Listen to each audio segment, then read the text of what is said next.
యోసేపు విశ్వాసమును బట్టి అనుంది.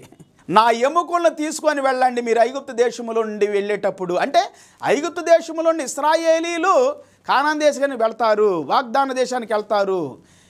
ఇశ్రాయేలీల యొక్క సంతతి ఈ భూమి మీద ఎప్పటికీ నిలిచి ఉంటుంది అనే ఒక విశ్వాసం యోసేపుకు ఉంది. నీ సంతతి, నీ కుటుంబము నిలిచి ఉంటుంది. నీ కలలు నెరవేరుతాయి. దేవుడు నీకు చూపించిన కలలు నెరవేరుతాయి.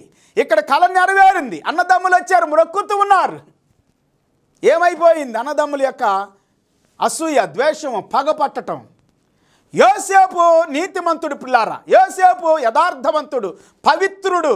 యోసేపు దేవుని యందు భయభక్తులు కలిగిన వాడు. బైబిల్ గ్రంథం అంతా చెబుతుంది. 37వ అధ్యాయం దగ్గర మనం చదువుకుంటే 45వ అధ్యాయం వరకు కూడా యోసేపుకు దేవుడు తోడై ఉన్నాడు అని చెబుతా ఉంది. యోసేపు యందు దేవుడు కనికరం చూపాడు అని చెబుతా ఉంది.